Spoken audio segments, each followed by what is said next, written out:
India में कितने parents बच्चों के प्रॉब्लम्स को इग्नोर करते हैं? नोइंगली तो बहुत कम, लेकिन अननोइंगली ऑलमोस्ट सारे पेरेंट्स। ऑटिज्म को सिंपल लैंग्वेज में अगर डिफाइन करना है तो कैसे होगा? एक ऐसा बच्चा जो दिखता एकदम ही नॉर्मल है, हाँ, बट उसके अंदर बिहेवियरल चैलेंजेस। इंडिया में और ग्लोबली कितने परसेंट बच्चे ऐसे होंगे जिनको न्यूरोलॉजिकल डिसऑर्डर का प्रॉब्लम हो सकता to be very specific, around 18% globally, है? और इंडिया में क्या नंबर हुआ है? 10-11%। ADHD एग्जैक्टली होता क्या है? उसमें क्या सिम्टम्स दिखते हैं? उसके 3 पहलू हैं। पहला है इनअटेंशन, मतलब ओके, दूसरा उसका पहलू है हाइपर एक्टिविटी, मतलब कि चंचल होना, एक जगह पे ना बैठना, और तीसरा एंड बहुत इंपॉर्टेंट पार्ट है इम्पल्सिविटी। एक्सीडेंटल प्रेगनेंसी कितनी खतरनाक हो सकती है अगर पेरेंट्स हेल्दी नहीं है तो? कौन सी एज से पता चलता है पेरेंट्स को कि मेरे बच्चों में कुछ तो प्रॉब्लम है जहाँ पर डॉक्टर को दिखाने की जरूरत है? आइडियल एज क्या है मैरिज करने के लिए और बेबी प्लान करने के लिए?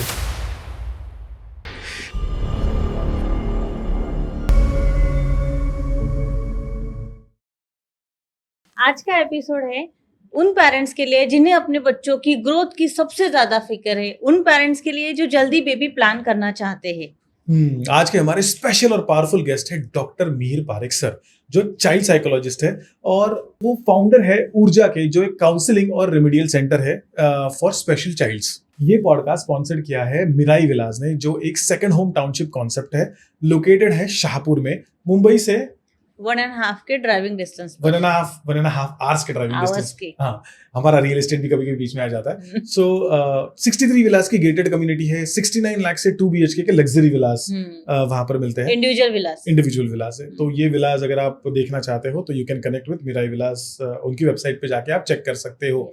तो चलो डीप डाइव करते हैं इस पॉडकास्ट में। सर, मेरा सबसे पहला सवाल आपको ये रहेगा कि इंडिया में कितने पेरेंट्स नोइंगली और अननोइंगली बच्चों के प्रॉब्लम्स को इग्नोर करते हैं? इंडिया में नोइंगली तो बहुत कम, लेकिन अननोइंगली ऑलमोस्ट सारे पेरेंट्स जो है वो बच्चे के प्रॉब्लम्स को इग्नोर करेंगे, ये सोचकर कि ये तो नॉर्मल है, ऐसा तो होता ही है, हमारे साथ भी ऐसा हुआ ही है, so that is the reason they ignore it. अच्छा, बट नोइंगली ऑफ कोर्स बहुत कम, अगर उनको पता होगा तो बहुत कम पेरेंट्स। एक कोई एग्जांपल होगा आपके पास में, कोई केस आई होगी जिससे आपको पता चला कि अरे कितना इग्नोरेंस हुआ है इसमें? कोई केस स्टडी बताइए ना सर। सर बहुत सारे, जैसे मेरे पास एक लड़की आई थी जो उसको विजन इश्यू था। अच्छा, तो हम स्कूल में उसको देख रहे थे कि बच्चा बोर्ड से कॉपी नहीं कर पा रहा था, okay, and we kept on making her shift. उसको पहले सेकंड बेंच पे, थर्ड बेंच पे, फर्स्ट बेंच पे ऐसे बिठा बिठा के देखते थे कि वो कहाँ से कॉपी कर पा रही है। एंड देन इवेंचुअली 100% कंफर्म हो गया कि बच्चे को कुछ आँख का प्रॉब्लम है, तो we had to rule out कि उसको चश्मा लगा है कि नहीं। Okay, And when the child was in grade 6, I guess, and when we send the child to the doctor, और हम स्कूल से ये कोशिश करते हैं कि डॉक्टर से हम भी बात करें, सो तब पता चला कि ये जो बच्ची को चश्मा था वो शायद उसको लगा होगा जूनियर KG से। And the child, then we inquired with the parent, तो मम्मी बोलती थी कि हाँ, बोलती है कि सिर दर्द हो रहा है, लेकिन वो तो होता है, उसमें क्या हो गया। And then this was ignored to that level के बच्चे का पूरा प्राइमरी एज ऑफ लर्निंग सिर्फ इसके कारण इफेक्ट हो गया। सच अ बिग थिंग। आगे जाके वो बच्चे की लाइफ में क्या इम्पैक्ट आएगा सर? अनफॉर्चुनेटली वो बच्चा एकेडमिकली काफी लो रहा, because I think now the child must be an adult. Okay, क्योंकि ये तो सालों पहले की बात है। सो अगर उसका उस टाइम पर भी, जब तक मैं वो बच्चे के साथ डील करता था, the child passed with a lot of learning problems. मुझे याद है कि हमने ये बच्चे का लर्निंग डिसेबिलिटी का सर्टिफिकेट भी कराया, क्योंकि आइडियली वो बच्चे का लर्निंग प्रॉब्लम इतना बढ़ गया कि वो हायर ग्रेड्स में तो कोप अप ही नहीं कर पाया। Right, just because of vision and negligence by parents, which was so primary in the initial time. but can we call this negligence या फिर पेरेंट्स समझ ही नहीं पाए प्रॉब्लम है? No, I would say it was sheer negligence. Okay. क्योंकि समझ ना पाना, ऐसा प्रॉब्लम नहीं था कि बच्चे के बॉडी के अंदर कुछ हो रहा था। It was a sheer sensory modality के पता चलता है कि दिख नहीं रहा है या मिस्टेक्स हो रही है आँख से, बच्चा हेडेक की कंप्लेन कर रहा है, लेकिन पेरेंट्स शायद ले गए होंगे उसको एक जनरल फिजिशियन के पास, right, but not to a specialist जो इसको रूल आउट कर पाए। अच्छा, आप आपके बारे में बताइए, एग्जैक्टली आप करते क्या है? ऊर्जा जो आपका सेंटर है, वो ऊर्जा सेंटर में एग्जैक्टली क्या होता है, और आपके जो स्कूल्स है वो स्कूल्स के बारे में बताइए. Okay, so Urja Counseling and Remedial Center. Hmm, So it is just not my baby, but myself and my partner Pooja Parekh, we both run this organization. पिछले I would say around 19 years of practice, और ऊर्जा is around 15 years old. तो यहाँ पर ये जो centre है वो सिर्फ स्पेशल नीड्स का सेंटर है, जो बच्चे जिनको लिखने पढ़ने में प्रॉब्लम है, जो बच्चे इंटेलेक्चुअल डिसेबिलिटी मतलब कि जो मंद बुद्धि है, जिनको ऑटिज्म है, जो हाइपर एक्टिव है, ऐसे बच्चों की पढ़ाई लिखाई हम हैंडल करते हैं. Okay. We have children right from 3 years of age till the individuals जो 45 years के हैं, उनको हम लोग life skills training, money management, वो सारी चीजें हम लोग सिखाते हैं. सो बाय गॉड्स ग्रेस ऊर्जा is a family of around 40 people, जहाँ पर मेरे पास मेरे डेडिकेटेड कोऑर्डिनेटर्स, एजुकेटर्स, बहुत अच्छे पेरेंट्स, हम मिलके ये चीज को बच्चे को आगे लाते हैं. It is just not confined in Kandivali, Okay. लेकिन हमारा ये जो सेंटर है वो पालघर में है. एंड ऊर्जा के साथ साथ there is a center called as Aadhaar, जिनके साथ हमने हैंड होल्डिंग किया है, जो मीरा रोड और कल्याण में है, and very soon coming up in Thane. तो ये but the primary goal is education and imparting life skills training. और अभी कितने स्टूडेंट्स होंगे सर? अगर ये सारे सेंटर का मिलाने जाओ तो अराउंड 400. और उसके अलावा since I am a child psychologist, तो I consult in multiple schools of Mumbai, जहाँ पर we are into psycho diagnostics, मतलब बच्चे को अगर कुछ प्रॉब्लम है तो सर्टेन टेस्ट के थ्रू आइडेंटिफाई करना, टीचर्स कैपेसिटी बिल्डिंग प्रोग्राम, जहाँ पर टीचर्स को एजुकेट करना कि आप ऐसे बच्चे को कैसे आइडेंटिफाई कर सको, पेरेंट्स की काउंसलिंग, तो ये हमारा की रोल रहता है. अब आते हैं हम हमारे मेन एपिसोड की तरफ. अगर कोई बच्चे का मतलब जैसे बेबी बॉर्न होता है, न्यू बेबी बॉर्न होने के बाद में तुरंत तो पता नहीं चलता है कि बच्चे को कुछ प्रॉब्लम है. जैसे जैसे बेबी ग्रोथ होता है वैसे वैसे पेरेंट्स को पता चलता है कि कुछ तो गड़बड़ है, कुछ तो इशू है. तो एग्जैक्टली कौन सी एज से पता चलता है पेरेंट्स को कि मेरे बच्चों में कुछ तो प्रॉब्लम है जहाँ पर डॉक्टर को दिखाने की जरूरत है? राइट. सो अगर बच्चा जब बॉर्न हुआ तो उसका एक पर्टिकुलर स्कोर आता है, जिसको कहते हैं अबगार स्कोर. Apgar score. हाँ, तो उससे पता चलेगा बच्चे का अपीयरेंस कैसा है, उसका पल्स रेट वगैरह कैसा है. So it's called as APGAR, right. अगर उसमें कुछ गड़बड़ होती है तो डॉक्टर इमीडिएटली पेरेंट्स को गाइड करते हैं कि आप उसको नियोनेटल NICU में डालो, या अगर बच्चे की positive birth history, so when I से पॉजिटिव बर्थ हिस्ट्री मतलब कि कुछ प्रॉब्लम, राइट. सो यही से एक पेरेंट के लिए एक रेड फ्लैग हो जाना चाहिए कि my child had some kind of positive history during the birth.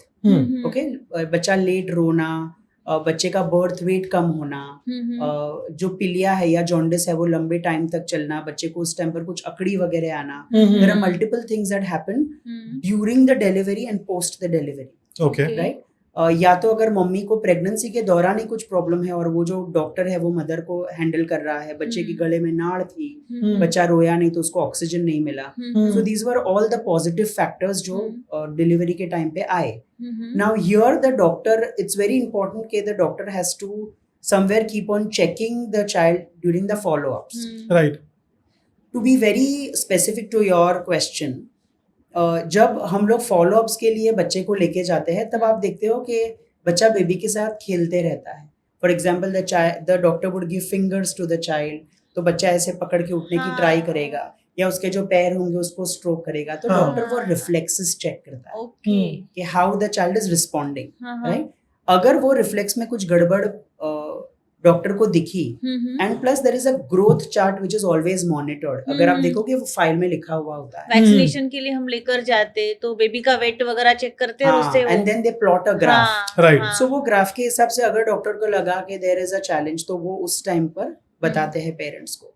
Parents अगर नोटिस करते हैं कि मेरा बच्चा आंख में आंख देख के बात नहीं करता है, वो उसकी गर्दन अभी तक क्यों होल्ड नहीं कर पा रहा है, एक सोशल स्माइल आनी चाहिए, वो क्यों नहीं आ रही है, तो ऐसे टाइम पे पेरेंट जाके डॉक्टर को पूछते हैं. तो ये सारे अर्ली वार्निंग साइंस है जो पेरेंट्स भी जाके डॉक्टर को पूछ सकते हैं. एंड देन अगर इसमें कुछ लग रहा है so then it is the role of a developmental paediatrician okay उनको लाना पिक्चर में and then the testing begins. Okay.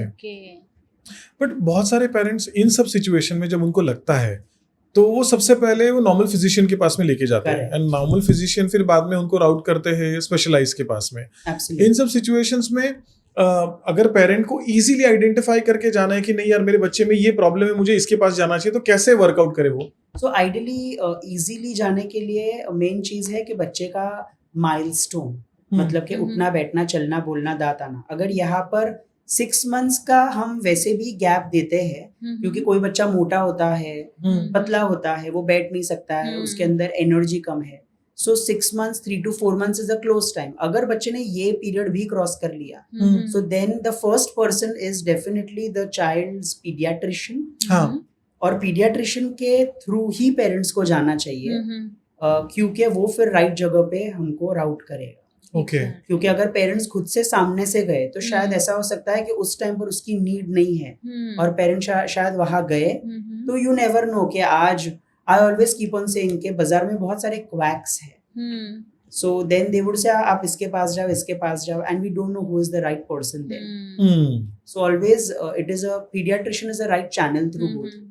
Sir India में और ग्लोबली कितने % बच्चे ऐसे होंगे जिनको न्यूरोलॉजिकल डिसऑर्डर का प्रॉब्लम हो सकता है? To be very specific, around 18% globally. 18% globally. Okay. क्यों? क्योंकि आज निदान अवेलेबल है.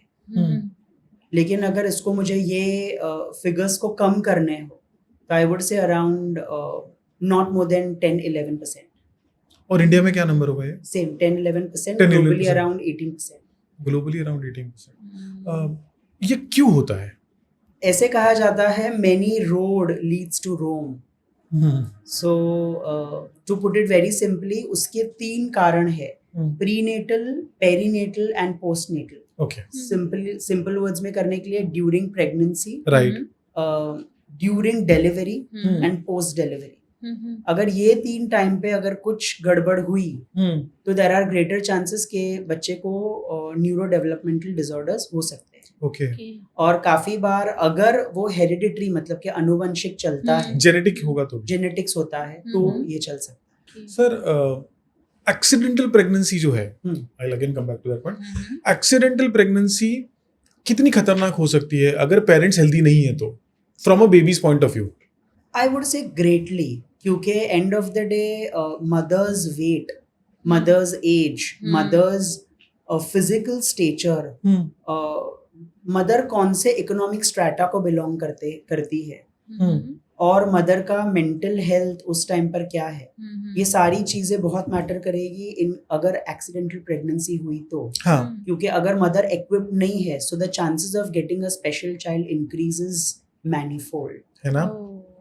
बिकॉज हमने मल्टीपल केसेस में सर देखा है, पर्सनली भी हमने देखा है कि जब भी एक्सीडेंटल चाइल्ड मतलब हो गया, अभी प्रेग्नेंट हो गई है, रह गई है, वो सिचुएशंस में बेबीज को तकलीफ होता है. बहुत ज्यादा चांसेस हमने देखे थे एंड जिसकी वजह से लोग बहुत बाद में सफर करते हैं.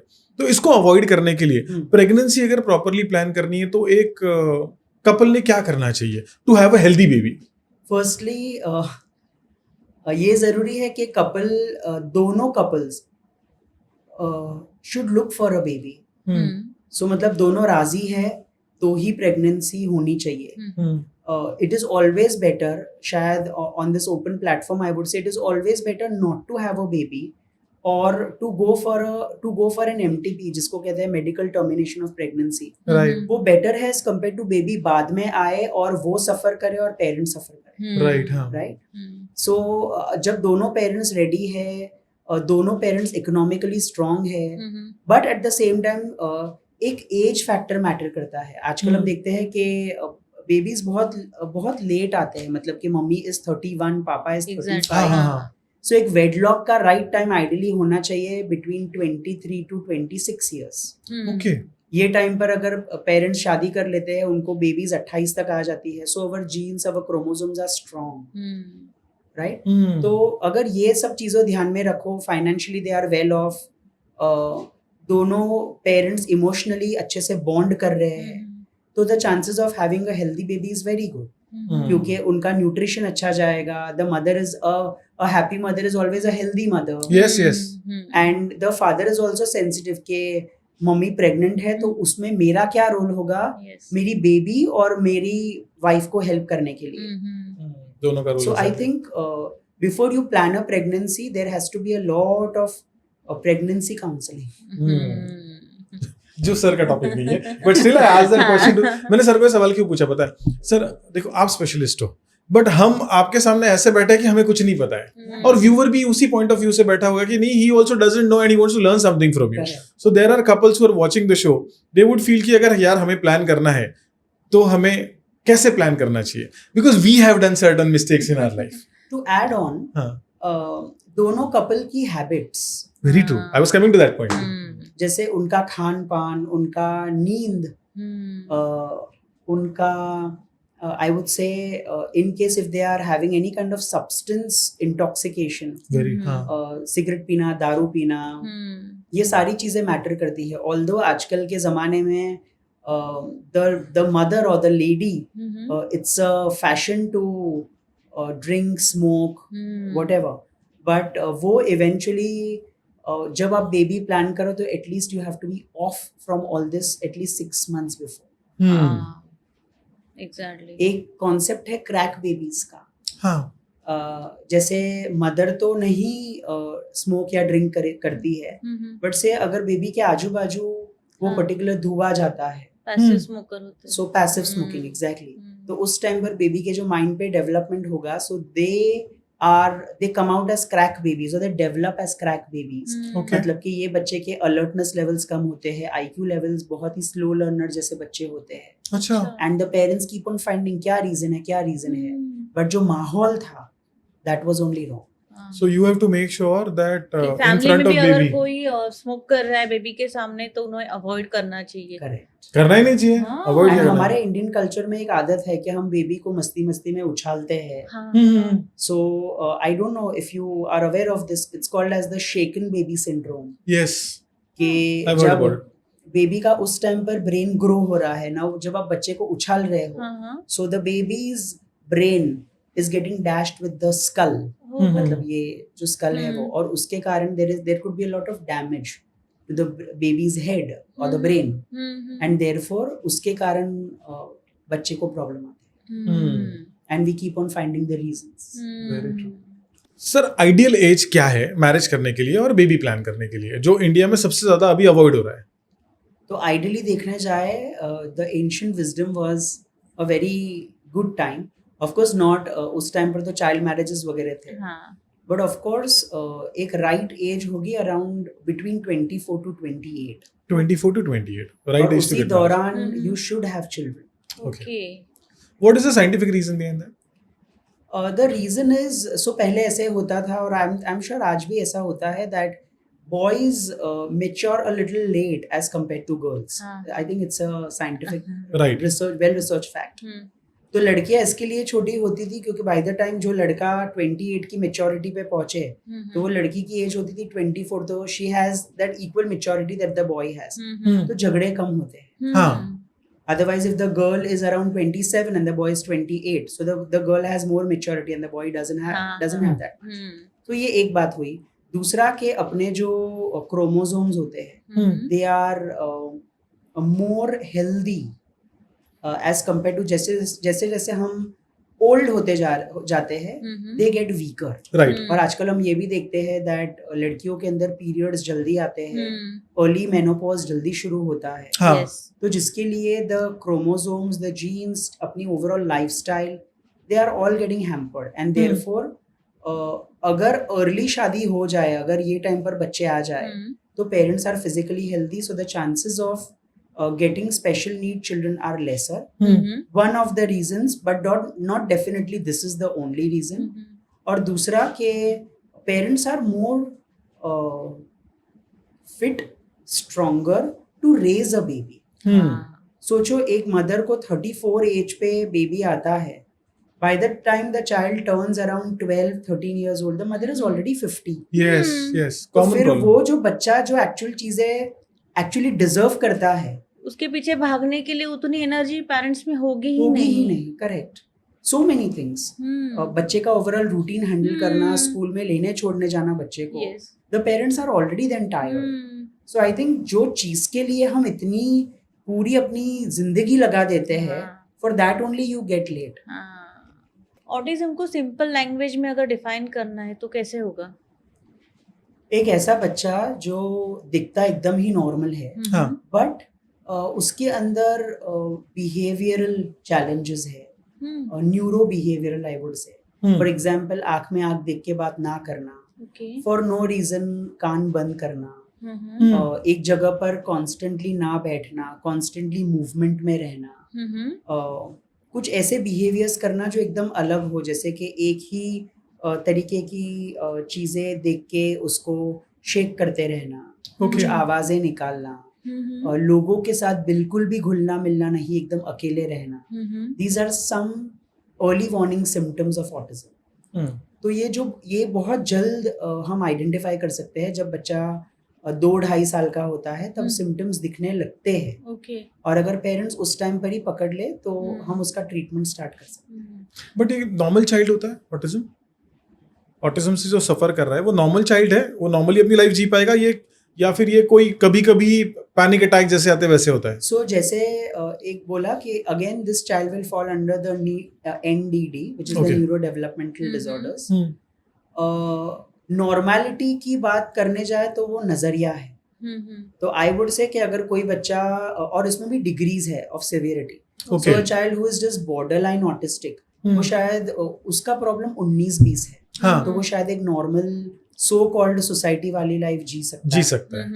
Mild can still manage a bit, but moderate और classical cases of autism can not. तो उसको बहुत सारा सपोर्ट इंटरवेंशन जरूरी है. तो आप कैसे ट्रीट करते हो फिर ऑटिज्म के पेशेंट्स को? सो हम स्टेप नंबर 1 पेरेंट्स को सबसे पहले गाइड करते हैं कि आपके बच्चे को ऑटिज्म है. तो शुरू होता है एक निदान से. So that is 1. उसके बाद we route them to different professionals. तो जहाँ पर उसकी ट्रीटमेंट होना स्टार्ट हो जाता है. आफ्टर दैट पेरेंट की काउंसलिंग करते रहते हैं दैट ये साधारण प्रॉब्लम नहीं है, बट ये असाधारण भी नहीं है जितना आप उसको समझ रहे हो. There is definitely a way out, but with the right treatment at the right time. And हम एज ऊर्जा बच्चे को ये चीज को सपोर्ट करते हैं कि उसको रियल सेंस में एजुकेट करें, जिसको हम लोग बोलते हैं functional academics and life skills training. और उसको धीरे धीरे नॉर्मल इंटीग्रेशन में सोसाइटी में जोड़ने की ट्राई करते हैं. कभी कभी बच्चा जब आंख में आंख डाल कर बात नहीं करता है, या फिर कोई हम क्वेश्चन पूछते हैं तो फेस टू फेस बात नहीं करता, यहाँ वहाँ नजर घुमा लेता है. जब बच्चा छोटा है, 2-2.5 साल का, 3 साल का, तब उस टाइम पर कई बार पेरेंट्स बोलते हैं कि मेरा बच्चा ना शाय बेबी है, उसे शर्म आती बात करने के लिए. तो क्या ये भी एक रीजन हो सकता है? So nicely put up. उसका एक रीजन ये भी हो सकता है कि बच्चे को शायद ऑटिज्म है. दूसरा, एज यू राइटली सेड, कि बच्चा शाय है. तीसरा कि बच्चे का सेल्फ कॉन्फिडेंस नहीं है, इसके लिए वो नीचे देख देख के बात करता है. चौथा, बच्चा डरा हुआ है. पांचवा, बहुत ही इंपॉर्टेंट चीज, बच्चा अटेंशन डेफिसिट है. मतलब वो इधर उधर देख रहा है, कान उसके बराबर है कि आजू बाजू के लोग क्या बात कर रहे हैं, बट बच्चा इतना डिस्ट्रैक्टेड है कि वो आपकी बात पर फोकस नहीं कर रहा. So you can not directly jump to a conclusion कि बच्चे को ऑटिज्म है. डायग्नोस करके ही पता चलेगा बाद में, because it's just not one symptom, they are multiple symptoms कि हम बोले कि ये निदान है. कोई फेमस पर्सनालिटी सर जो ऑटिज्म से सफर कर रहे हैं? I really don't know. So अगर लोगों के लिए ये अंडरस्टैंड करने जाए तो कराने जाए तो I think media plays a very good role. तो जैसे तारे जमीन पर मूवी आई थी, सो बहुत अच्छे से डिसलेक्सिया लोगों को समझ आ गया, learning disabilities. Then this movie Barfi came, my name is Khan came, तो लोगों को पता चल गया अच्छा ऑटिज्म क्या होता है. So I think the media has a great reach of course, और इसको बहुत बखूबी से सिम्टम्स वगैरह अच्छे से दिखाया. ADHD. Alia Bhatt also mentioned earlier that she is suffering from ADHD. Am I correct about that? Yes. हाँ. तो ADHD exactly होता क्या है, उसमें क्या सिम्टम्स दिखते हैं, क्या इंसान फील करता है? So ADHD बहुत ही एक लूजली हेल्ड टर्म है, बहुत इजीली बोल देना कि जब मैं छोटा था तभी मुझे भी ADHD था, but let us understand again it has more of a neurological base. Okay. One of the NDDs जहाँ पर बच्चे तो उसके 3 पहलू है. पहला है इनअटेंशन, मतलब कि बेध्यानपन. कोई भी चीज जिसमें ज्यादा अटेंशन लेगा, मेरा अटेंशन तुरंत से हट जाएगा वहाँ. अच्छा. Even though if I'm liking to do that, I will not be able to focus. Concentrate नहीं कर पाएंगे. Concentrate नहीं कर पाएंगे. Very precisely put up. Okay. दूसरा उसका पहलू है हाइपर एक्टिविटी, मतलब कि चंचल होना, एक जगह पे ना बैठना. बैठे भी है तो कॉन्स्टेंटली मूवमेंट पे है. फिर हम बोलते हैं कि तू बेटा तू शांत बैठ जा फिर बात कर. तो children who are on the go. और तीसरा एंड बहुत इंपॉर्टेंट पार्ट है इम्पल्सिविटी. अच्छा. मतलब कि बिना सोचे समझे प्लान करके बस मुझे वो एक्शन कर देनी है. उसका क्या परिणाम होगा वो मुझे नहीं पता है. अगर बच्चा ऊंचाई पे खड़ा है, हम बोलेंगे बेटा नीचे देख, you will fall down, but the child doesn't care. Right. On a lighter note we have so many adults जो बीच बीच में से लाइन तोड़ देते हैं, आगे देखते रहते हैं कि आगे अभी कितना टाइम आएगा, कब हमारा टाइम आएगा. मे बी शायद वो बचपन में एक अनडायग्नोज्ड ADHD हो सकते हैं. अच्छा. सो आपके आजू बाजू बहुत ADHD लोग होंगे अनडायग्नोज्ड, बट एक राइट टाइम पर अगर उनको भी ट्रीटमेंट मिलती है, आइडेंटिफाई होता है, तो शायद वो बेटर होते, रिकवर होते. वो तुझे भी एक डाउट था ADHD का, so you can ask sir about it कि कंसंट्रेशन नहीं होता या कहीं घूम जाए, वो क्या है exactly? And there are people that आपको बातें कंप्लीट ही नहीं करने देते. दे आर सो इम्पेशेंट कि अभी तो मुझे नेक्स्ट ये बोलना है. So even I don't say that they are ADHD. उनका भी I feel टेस्ट कराना चाहिए.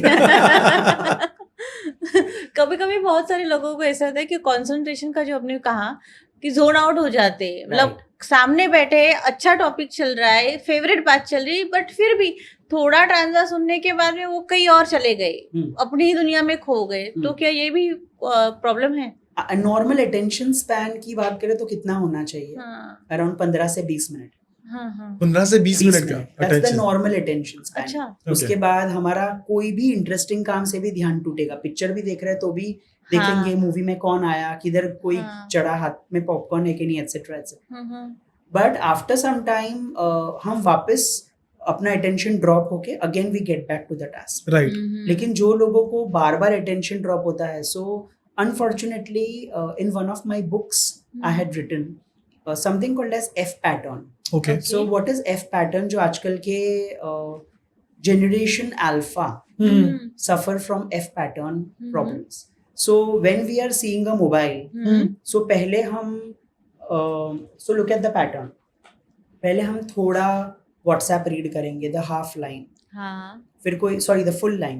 फिर कोई जबरदस्ती रीड करने के लिए बोलेगा तो हम आधी लाइन रीड करेंगे. And then we feel that the message is too long, so we just scroll it. Yes. So if you look at the pattern, it is the full line, the short line and the scroll. So it's called as the F pattern in the brain. जो सिर्फ 8 seconds unfortunately आजकल के बच्चों का attention span रह गया है. Primary villain is the short reel content. छोटे छोटे ऐसे ही quickly scroll down and the images keep on moving. So ऐसे जगह पर हम बोल सकते हैं कि मोबाइल बहुत बड़ा विलन है अटेंशन को टैक्स करने के. और लर्निंग डिसेबिलिटी का जो प्रॉब्लम है उसको कैसे रिजॉल्व करते हैं और वो क्या है exactly?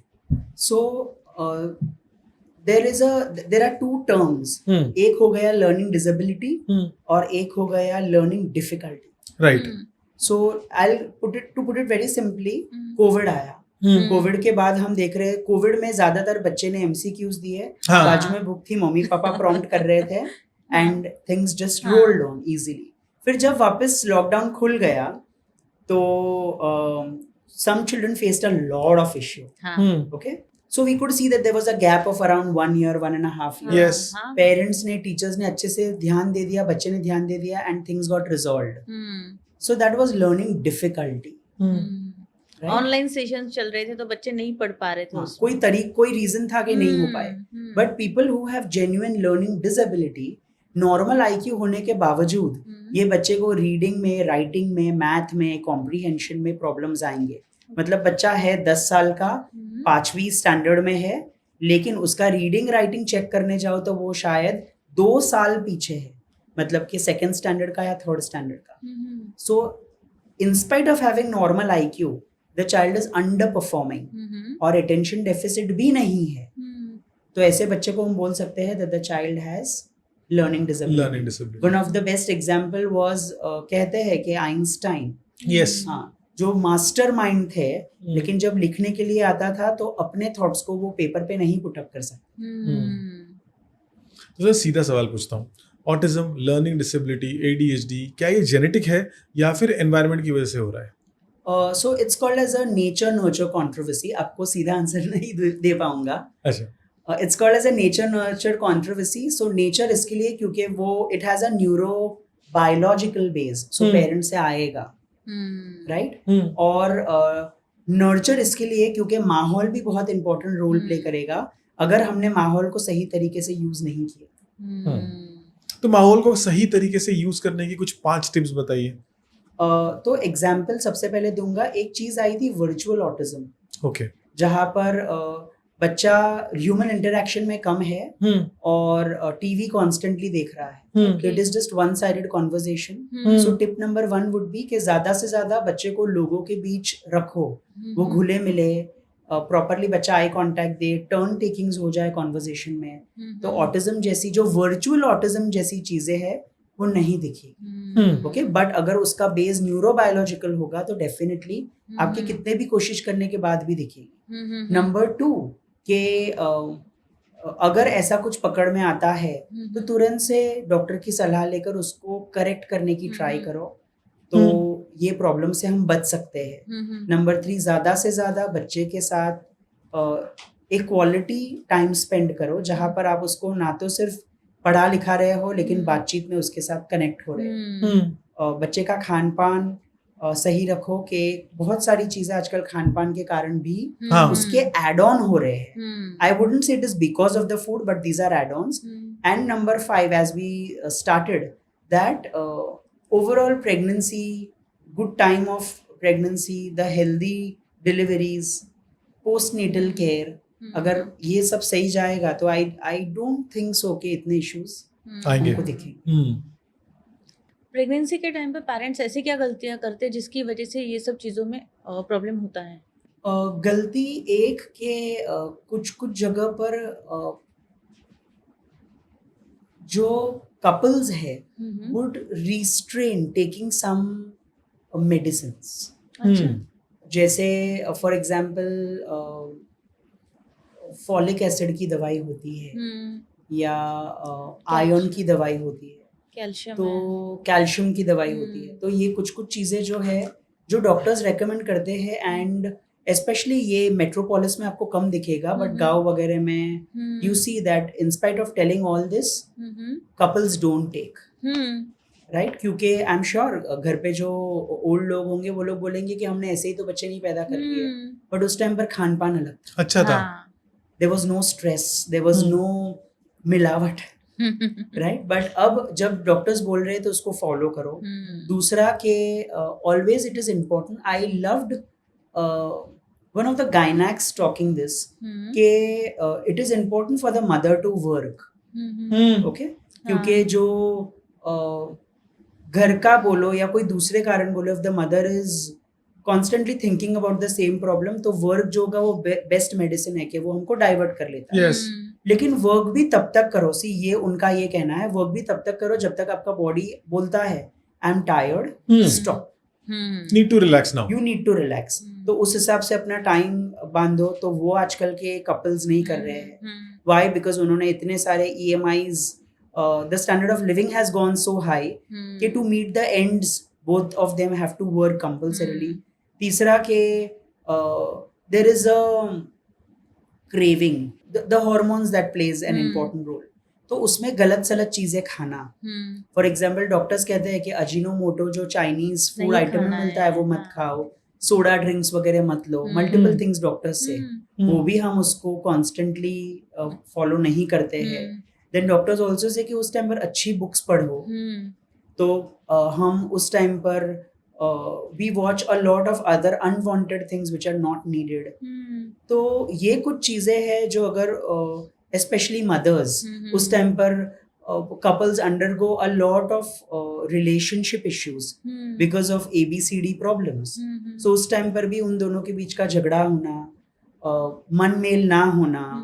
I have known so many couples where there is a lot of the partners, the husbands cheated during the pregnancy.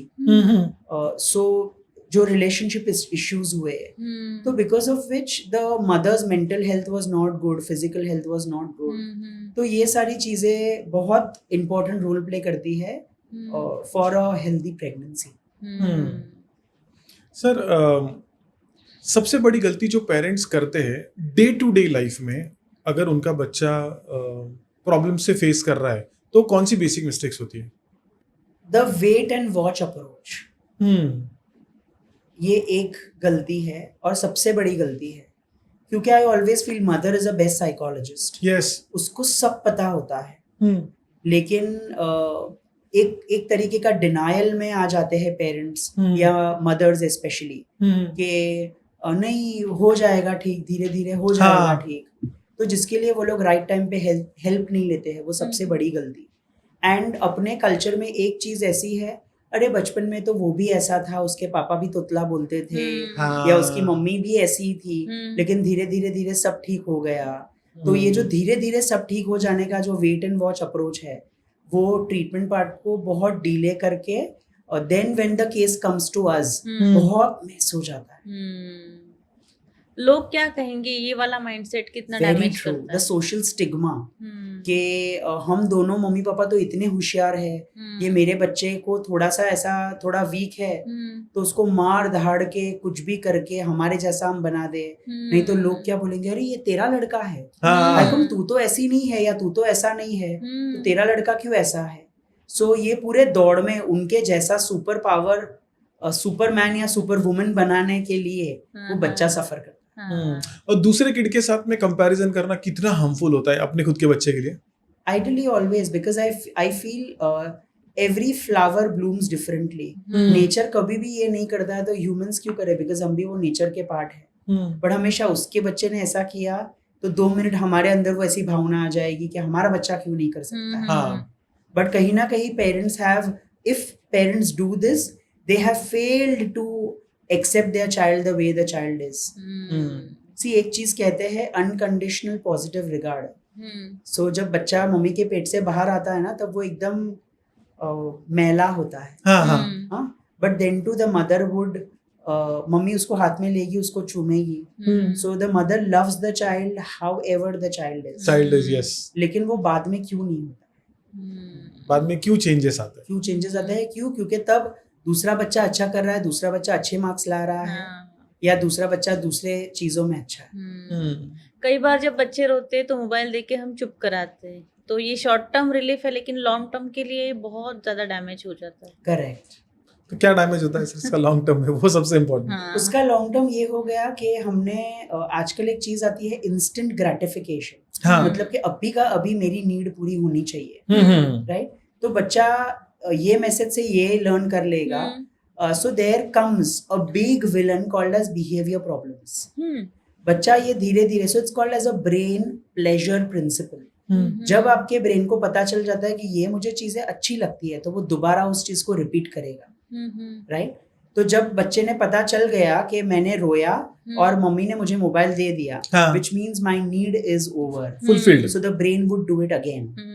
And the moment अगर वो कंप्लीट नहीं हुआ तो बच्चा सिर कूटने लगेगा, जमीन पे सो जाएगा, या पब्लिक में इतनी आवाज करेगा कि पेरेंट्स चुपचाप उसको मोबाइल दे देंगे. डर के मारे, शर्म के मारे. तो ये जो चीज है वो हमने ही बच्चे में डाली, and then the child wants it now. दूसरी चीज कि जब आप मोबाइल पे स्क्रॉल करते हो, सो आप एक बटन दबाओगे and there is an immediate response. Yes. जो ह्यूमन बीइंग्स में नहीं होता है. Human beings take time to think. The moment parent will say कि just wait for a second, wait for a minute, there is no waiting time. क्योंकि mobile में तो immediate मिला, तो ह्यूमन से क्यों नहीं. सो आजकल के बच्चे बहुत ज्यादा पेशेंस इसके लिए लैक कर रहे हैं. सो टू आंसर इन शॉर्ट, सबसे बड़ा विलन आ जाता है is the behaviour problem. Now instant. Sir अभी आपके केस स्टडीज के बारे में जानेंगे. तो एक केस स्टडी बताइए जहाँ पे पेरेंट्स ने इग्नोर किया और उसका बहुत ही बड़ा इम्पैक्ट आया बच्चे के ऊपर. ऐसी कौन सी केस आपके सामने आई थी? तो मैं एक स्कूल में जाता था, तो वो school was a special school. तो वहाँ पर वो जो बच्चा था, एक बार उसको पेट में बहुत दर्द होने लगा and the child kept on bending, जो यूजुअल सीन नहीं था. तो स्कूल के टीचर्स बहुत अच्छे थे, तो वो टीचर्स ने इमीडिएटली प्रिंसिपल को बुलाया, कोऑर्डिनेटर को बुलाया, and the coordinator also felt that this is something unusual. And it went on for some time, जहाँ पर the mother was called, but mummy ने बोला कि ठीक है, आप उसको कुछ उसको गैस हुआ होगा, आप उसको सोडा दे दो, ये दे दो. एंड द चाइल्ड टिफिन में भी बहुत कम खाना लाता था. We always used to tell the mother. Now problem इतना बढ़ गया कि वो बच्चे के मुंह से लाड़ आने लगी. Child started drooling and then the mother came after some 2.5 to 3 hours. बाजू में ही रहते थे. फिर बच्चे को अकड़ी आने लगी, फिट्स आने लगी. एंड देन द चाइल्ड, फिर कुछ वीकेंड आ गया तो बच्चा घर पे ही रहा. फिर आफ्टर सम टाइम बच्चे का फिट्स कंट्रोल में नहीं आया, तो उसको हॉस्पिटल में लेके गए. उसके बहुत सारे टेस्ट कराए तो पता चला कि बच्चे के बॉडी में बहुत सारी चीजें कम थी. न्यूट्रिशन वाइज उसके वाइटल्स कम थे, सोडियम लेवल्स बोलो, बहुत सारी चीजें कम थी. And the child through a lot of symptoms otherwise. बच्चा वीक था, कमजोर था, पेट दर्द होना, कमजोरी फील करना, खाना उसका कम होना. और ऐसा नहीं था कि the parents were not well to do. And one fine day वो ऐसे न्यूज आया that the child passed away. And उसका रीजन क्या था कि the child went into status epilepticus, मतलब कि एक ऐसी सिचुएशन जहां पर उसके फिट्स बंद ही नहीं हुए. ओके. एंड आते वो बच्चा उसी में एकदम almost the child passed out. Doctors ने भी बोला, फिर डॉक्टर ने बोला कि अब वो खा पी नहीं पाएगा, तो आप उसके बॉडी में you put the machine inside for the child external sources शुरू करें. And then by the time ये स्टेप भी हो जाए, बच्चे का बॉडी आगे कुछ ले ही नहीं पाए. सो इमेजिन के छोटे सिम्टम्स, हम बोलते हैं कि ठीक है, वो तो ऐसी उसकी आदत है, वो तो ऐसा करता है, कम खाता है. हाँ, you can not ignore those symptoms. Tough now. And this happened yesterday. Such a tough situation. कोई एक ऐसा केस जहां पर पेरेंट्स ने प्रॉपर ध्यान दिया and the child is absolutely fine now. So I'll again share. So these are good success stories. Yes. So मैं एक स्कूल में था, वहाँ पर मेरे पास एक लड़की आती थी. तो वो लड़की शी वॉज इन grade 5. ये मैं ऑडियंस को डेफिनेटली बोलना चाहूँगा. तो ये लड़की को बहुत सारे एकेडमिक चैलेंजेस थे. When we called the mother, तो वो mummy, they came from a typical North Indian background. तो इतना घूंघट पहन के the mother came, and it was very difficult for me to convince कि मैं इनको कैसे बोलूँगा. And she told me that sir, आप जो मुझे बोल रहे हो मुझे कुछ समझ नहीं आ रहा है. मैं आपको सिर्फ इतना बोल पाऊंगी कि I am not the decision maker. I said agreed, आपके हस्बैंड को बुलाइए. So she said sorry, वो भी नहीं आ पाएंगे क्योंकि हमारे घर पे डिसीजन मेकर है ये लड़की के बड़े पापा, मतलब कि इनके जेठ. So I said no problem, आप उनको लेकर आइए. She said वो नहीं आएंगे क्योंकि हम उनको लग रहा है कि ये बच्चों में कोई प्रॉब्लम नहीं है. So we identified that the child had learning disabilities. Okay. I said okay, no problem, मैं आता हूँ. And I went to their house. It was a typical family जहाँ पर women of the house are not allowed to speak. वो typical बड़े पापा आए, बोले बताओ क्या बात है. मैंने ऐसे बोला कि बच्चे को ये रीडिंग राइटिंग प्रॉब्लम है. वो तो उसके पापा को भी थे, आज देखो उसके पापा कितने सक्सेसफुल है. सो ऐसा कोई प्रॉब्लम नहीं है, बहुत होशियार है, वो ये करती है वो करती है. ऐसे सर आप समझिए ये लर्निंग डिसेबिलिटी की बात कर रहा हूँ, रीडिंग राइटिंग और मैथ में ही चैलेंज है, otherwise your child is absolutely fine.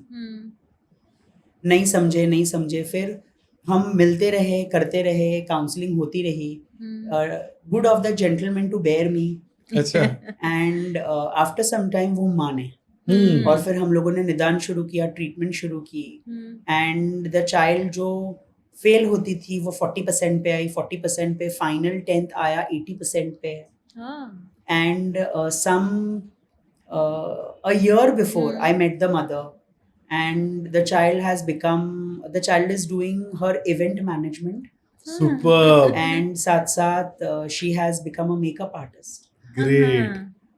साथ a very recent ये भी कल ही हुआ. हाँ. So yesterday night we were out for a dinner, family dinner. So I met my 3-4 old students. So they were a bunch of 5 or 6. हर बच्चे के बारे में मैं बोलना चाहूँगा. तो they all came to me when they were in grade 3. And yesterday when I met them, they were 25 years old. Young men and girls. So all of them had learning disabilities. हमारे पास 7 साल रहे, 3rd standard से 10th standard तक. All scored very well. मुझे तो on a funnier note, जो मेरे jeweller का लड़का था, उसको 83% आए. तो उसके पापा ने मुझे फोन किया कि सर 83 है कि 38. एंड आज अगर हम ये देखने जाए तो there were 3 girls. So one girl completed her fashion designing from NIFT. One girl completed her some designing course from JJ School of Arts. एक मेरा ज्वेलर का जो सन है वो MBA कर गया. अच्छा. एक जो लड़का था he is a pet trainer. एक जो लड़की थी वो प्रोफेशनल फोटोग्राफर है. And one of the boys is working with I think some very famous media personality के ऑफिस में. So then I feel that मेरे बच्चे कितने बड़े हो गए and their parents trusted so much and their success is so evident today. So evident. जब success story की बात है, सर के चेहरे की स्माइल ही बता रही थी कि अभी आने वाली कहानी जो है ना वो सबसे बेस्ट होगी. Because we were so happy seeing them, myself and Pooja ma'am both, कि हमारे इतने जो छोटे बच्चे थे, today they are doing so well in their life. एक अवार्ड की तरह ही है ना वो feeling. So when the teacher gets that success, वो जो फीलिंग होती है वैसे we get that feeling. School का सबसे बिगेस्ट फेलियर क्या होता है पर्टिकुलरली इन टिपिकल बच्चों को मैनेज करने में या आइडेंटिफाई करने में? I feel the reasons are many. पहला के टीचर्स की कैपेसिटी बिल्डिंग. Although जो सिलेबस है, बीएड बोलो, डीएड बोलो, टीचर्स जो पढ़ के आए, special education is just a part. Teachers marks के लिए पढ़ लेते हैं लेकिन रियल सेंस में एप्लीकेशन नहीं कर पाते. That is a big challenge. Number 2, school में क्लास में स्ट्रेंथ ही इतनी होती है कि वो भली टीचर अगर बच्चे का भला करना भी चाहती हो, but she is loaded with so much of work कि the teacher is not able to focus on that particular child. They lack a lot of expertise to deal with this kind of children. Moreover जो school के principals भी है, सो now there is a lot of shift in the mindset, I feel, after the new education policy and all has come in. But principals भी कुछ जगह पर हम लोगों को social worker लेके जाने पड़ते हैं. Okay. Because the principals are not ready to first accept that the child has a problem. For example, if we say that the child has ADHD, principal मुझे बोलते हैं वो तुम्हारा सब ADHD वगैरह साइड पे रखो. This particular child has broken my bathroom door and the child has done this, the child has done that. And the principal is not understanding that the child has ADHD and learning disability, not ready to give concessions. LC देने के लिए ready हो जाते हैं. At that time we have to get the social workers in place. उनका help हमको लेना पड़ता है. Hospitals के letters वगैरह भेजने पड़ते हैं. So the biggest problem is empathy. that teachers and some management people have. And number two is the schools themselves are not equipped कितनी भी बड़े तो schools आइडेंटिफाई बट जैसे तुम्हारे पास 5,000 का स्ट्रेंथ है बच्चों का, या 3,000 का स्ट्रेंथ है, या 100 का स्ट्रेंथ है, उसमें आपके पास सिर्फ 2 काउंसलर्स हैं. सो इमेजिन कि वो काउंसलर कर करके कितना कर पाएगा. The counselor is overburdened.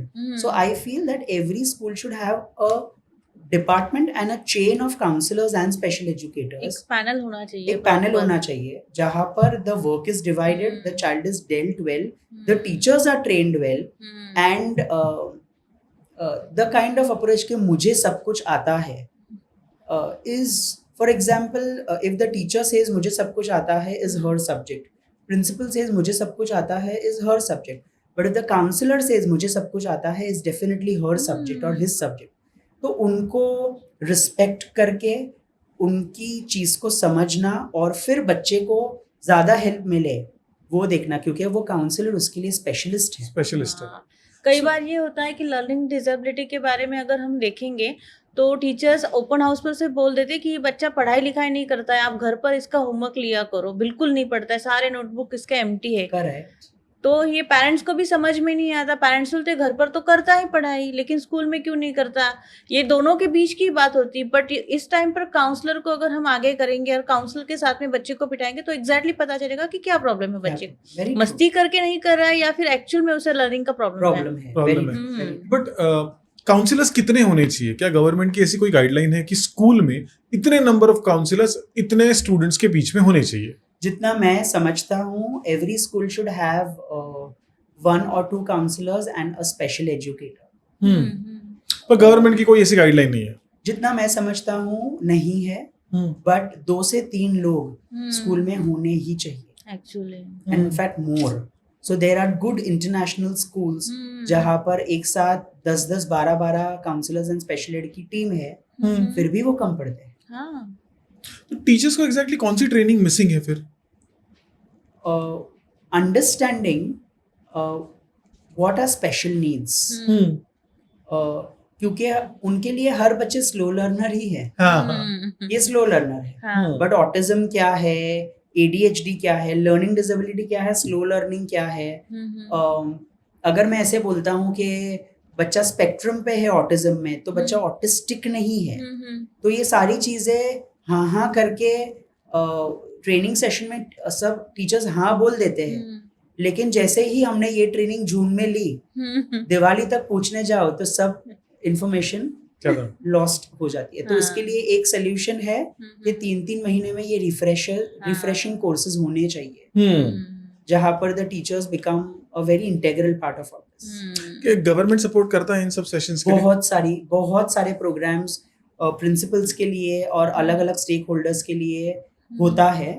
Online बोलो, ऑफलाइन बोलो, ये लेवल पर के teachers are also motivated, they are given certificates and all, but eventually it is all the role of the school कि वो लोग कितना ये ट्रेनिंग के लिए भेजते हैं, और वो टीचर्स और प्रिंसिपल की अंदर की सीखने की इच्छा. जैसे अगर ऑनलाइन होता है so they are there online, but otherwise वो लोग सही में कितना वो लोगों ने ग्रास्प किया वो नहीं पता. That is the unfortunate part. उसको तो चेंज होने के लिए it will take time sir, a lot of time. And I always feel that a good educator is not the one जो कोई मोटिवेट करके वो बने, उसको अंदर से फील होना चाहिए. हाँ. सो ऐसे कहा जाता है ना कि किस इंडिया में कि अगर कोई प्रोफेशन नहीं मिलता चलो तुम टीचर बन जाओ. But a good teacher is somebody who is a gem, जो अंदर से बच्चों के अंदर क्या क्या चेंजेस ला सकती है. वो फील करते हैं एक्चुअली. अगर आप फील कर रहे हो उस बच्चे के लिए, तभी आप उसको ग्रूम कर पाओगे और ग्रो कर पाओगे, अदरवाइज आप कुछ नहीं कर पाओगे. आपके लिए सिर्फ वो फी देने वाला ही बंदा होगा कि जो आपका घर चलाएगा. करेक्ट. उससे ज्यादा तो आपके लाइफ में की तरह ही होता है अभी तो फिलहाल. टीचर का जो होता है प्रोस्पेक्टिव, हम सोचते थे पहले के जमाने में कि हाँ टीचर को भले 8-10 हज़ार की नौकरी होगी, बट उसमें वो टीचर फुल टाइम हमें टाइम देती थी. इवन उसके घर पे जाके भी हम पढ़ाई कर सकते थे.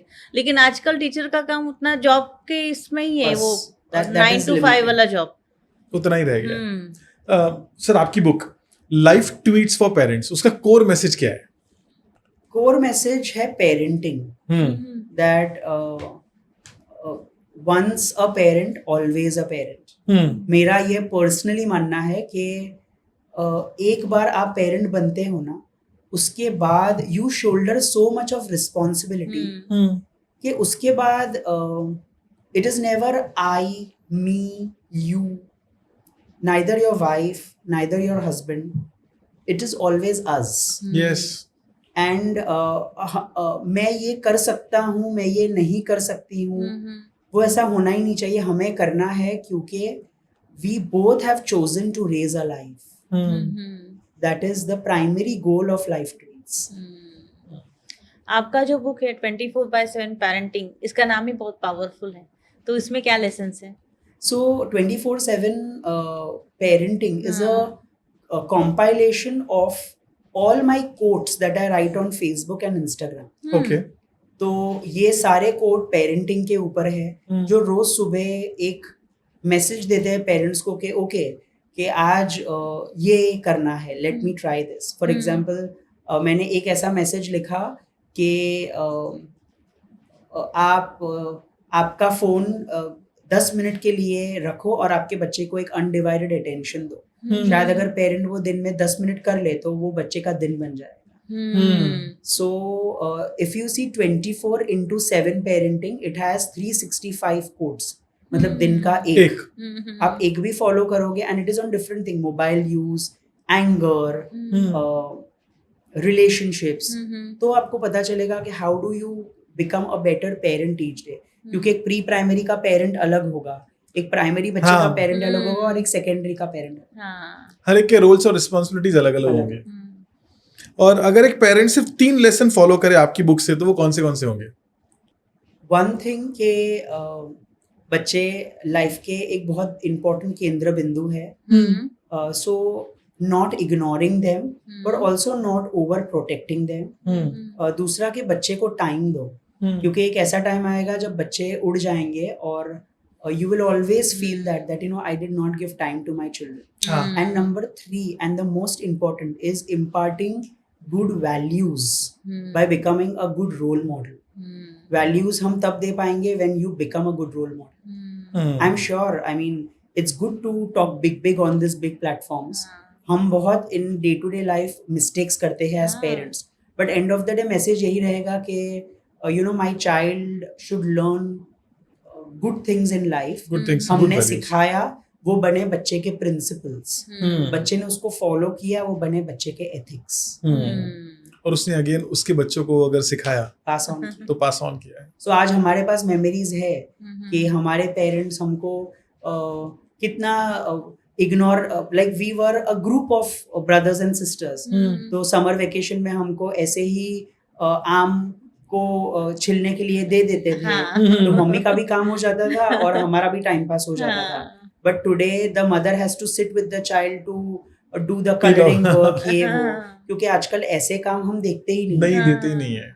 देना चाहिए ना सर ये सब. So it is all getting the old thing back. But again वो हम लोग I am sure all of us did that कि घर पे वो बड़ी बड़ी गुनी आती थी, उसके अंदर गेहूं चावल होते थे. We used to clean it with our parents. फिर उसमें मुझे याद है कि वो हम लोग वो गोली डालते थे कि इंसेक्ट्स ना आ जाए.